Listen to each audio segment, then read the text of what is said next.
Welcome children to our geography class. Children, in this class we are going to continue with the chapter on the domains of Earth.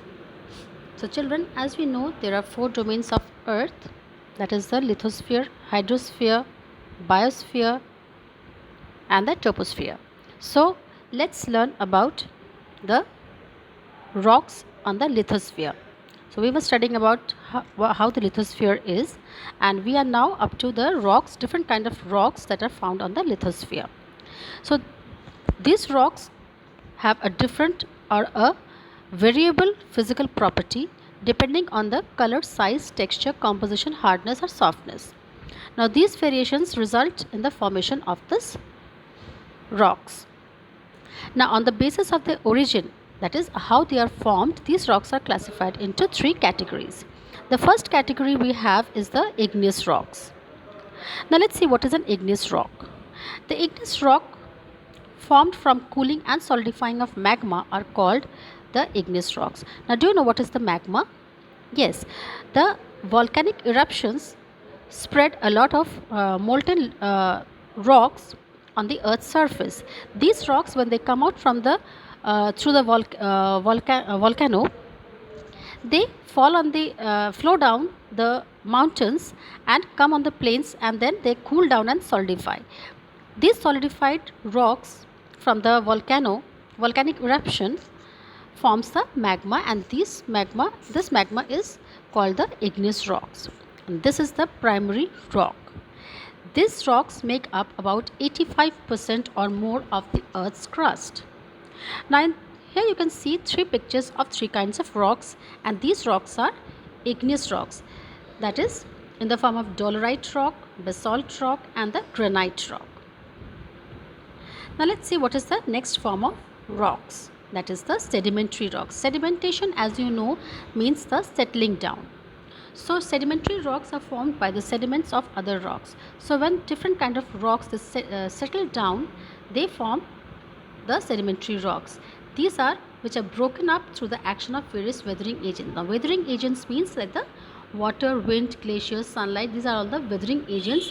When they come up, they tend to break all these rocks into different pieces. Then we have the metamorphic rocks. Metamorphic rocks are formed from the transformation of existing rock types. So the existing rock types are the igneous and the sedimentary rocks. These then turn into metamorphic rocks. When they face the intense heat and pressure, they change into metamorphic rocks. Now all these rocks are made up of minerals. Now you have learned about all these rocks. Now these rocks are made up of different kinds of minerals. Minerals are solids. Now what are minerals? They are the solid substances that occur naturally. So they come into the nature, they have come into the nature naturally. Nothing is artificial or nothing is man-made. They can be made from a single element like gold or copper, or from a combination of elements. So these minerals can be a single element, that is they can be either gold or copper or like that, or a combination of different kinds of elements. The earth is made up of thousands of different minerals. Now this earth is made up of thousands of different kinds of minerals. Now let's see the uses of these minerals and rocks. Now these rocks are different kind of rocks that we have studied, and these rocks contain different kind of minerals. Now what are they used for? The first use is artifacts, machines and tools. Now for making the pens, pencils, sunglasses, computers, slates, cooking pots that are found in your house and in and around you, they all compose some of the minerals. Then the pop cans or cars use a lot of metal in their production. Metal is a durable composition made up of minerals. So metal is something, a very durable composition of minerals.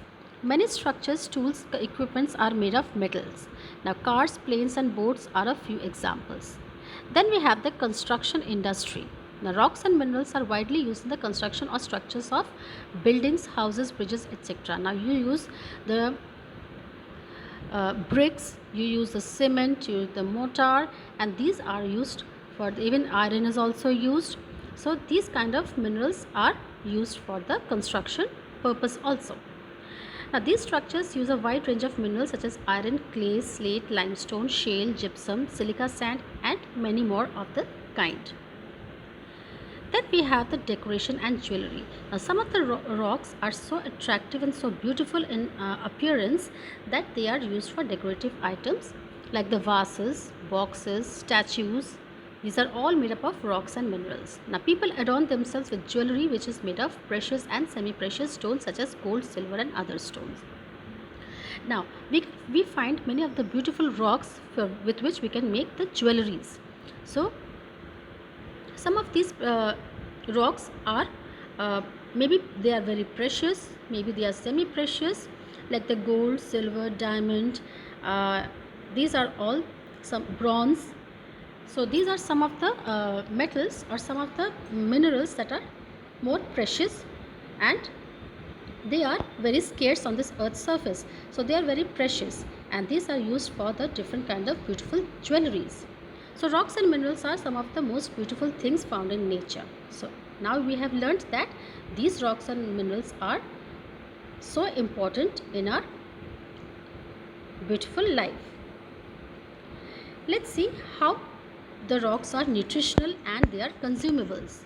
Now children, as you know, our bones need a lot of calcium, phosphate, minerals, and we also use different kind of minerals like iron, calcium, manganese, magnesium, and selenium.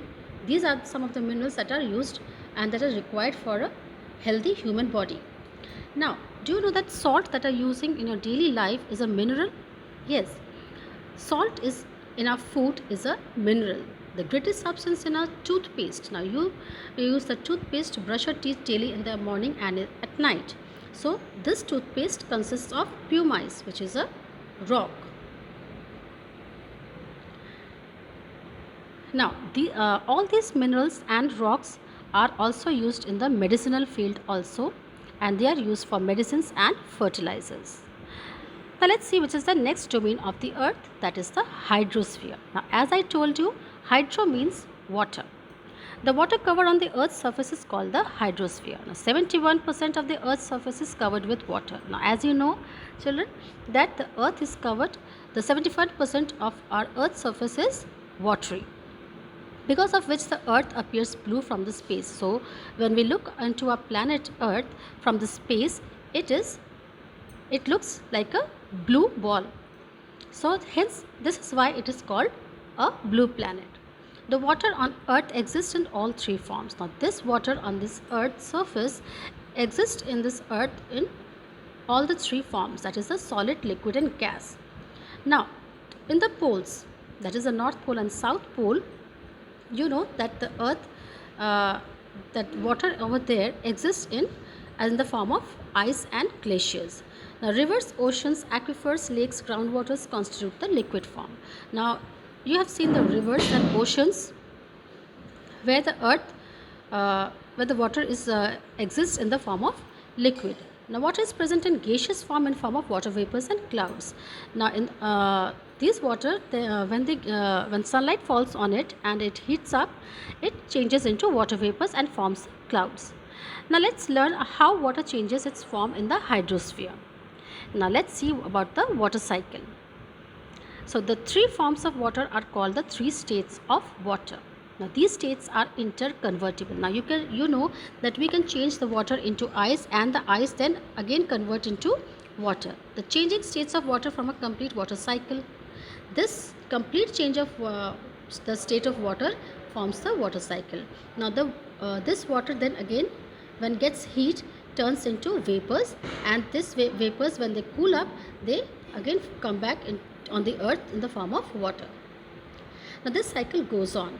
The water cycle refers to the journey of water as it circulates from land to sky and back again. It is the way water moves all around the earth in different forms. So what is the water cycle? Water cycle is the way or the process of water moving all around in the form of a big circle. Now this process never stops and doesn't have a beginning or an end. So this continues daily and every day. When sunlight falls in the daytime, the water turns into vapor. It goes up, rises up, and forms the clouds, and then again comes back to the earth in the form of rain.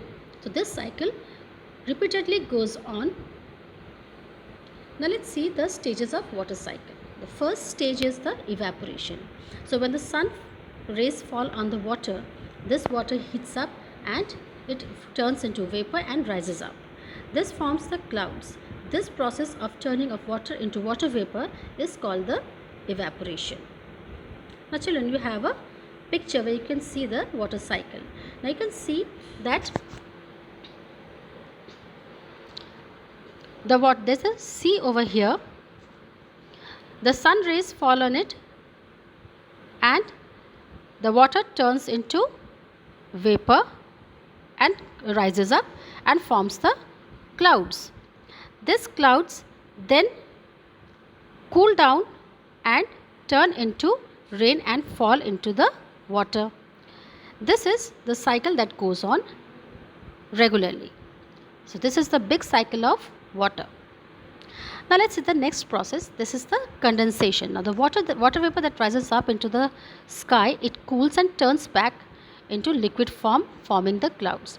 Now when this water rises up into the sky, it cools down and forms the cloud, and there the water is liquefied. This process is called the condensation. So the changing of water vapor into the water is called condensation. The air currents in the atmosphere move these clouds all around the earth. So as you know that air is continuously flowing on this earth, this changes the air currents also.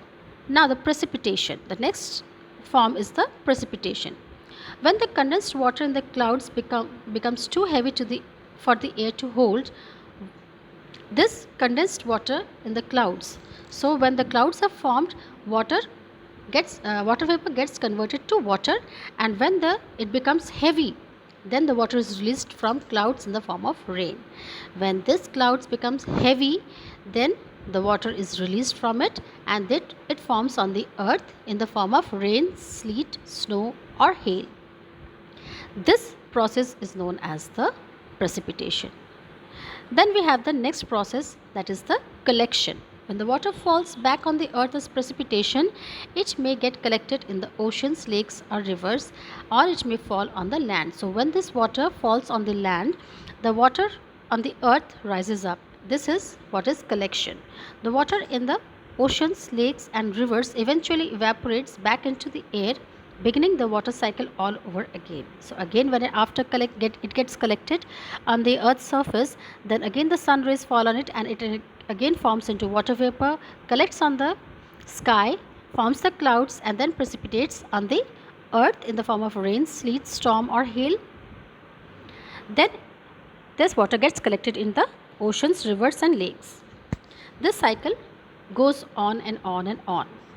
The water that falls on land either gets soaked into the earth and becomes part of the groundwater, or runs over the soil and collects in the oceans, lakes or rivers, and from where the cycle starts all over again. So when the rains fall from the clouds, they either fall on the watery surface of the earth and increases the level of the water on the earth, or when they fall on the land, they get soaked by the land and they collect as groundwater below the earth's surface, and this cycle keeps on going every day.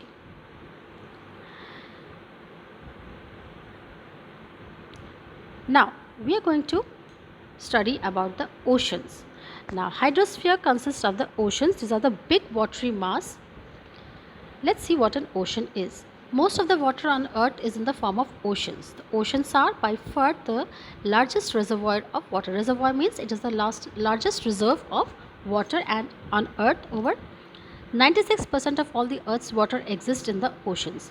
So the oceans contain about 96% of the whole watery surface of the earth. There are 5 oceans. Now children, in the beginning of the chapter I named the 5 oceans. Now you will have to learn these 5 oceans. Let's see what are they. The first is the Pacific Ocean. This is the largest ocean. Then we have the Atlantic Ocean, the Indian Ocean, the Arctic Ocean and the Southern Ocean or the Antarctic Ocean. So these are the 5 oceans which are very important and you have to learn it by heart. Let's continue. There is no demarcation between all the oceans. So there is no demarcation means there is no line or there is no border line for these oceans for marking the extent of the oceans on this earth. In fact, there is only one ocean because all the ocean runs into each other. So you can, as you can see in this map, you will find that there is no mark or there is no borderline for any ocean. So you can see that Atlantic Ocean is also mixing with the Arctic Ocean. It also comes and mix with the Indian Ocean. Then this Pacific Ocean turns this Arctic Ocean comes with and meets with the Pacific Ocean. So all the water masses have no demarcations. There is no lining or extent of these oceans. But scientists have labeled the various areas of the ocean by different names. But in order to identify them, we have named it differently. Oceans provide home for thousands of plants and animals. Now, because of these oceans, it helps thousands of plants and animals to exist on this planet. They also regulate the Earth's weather and temperature.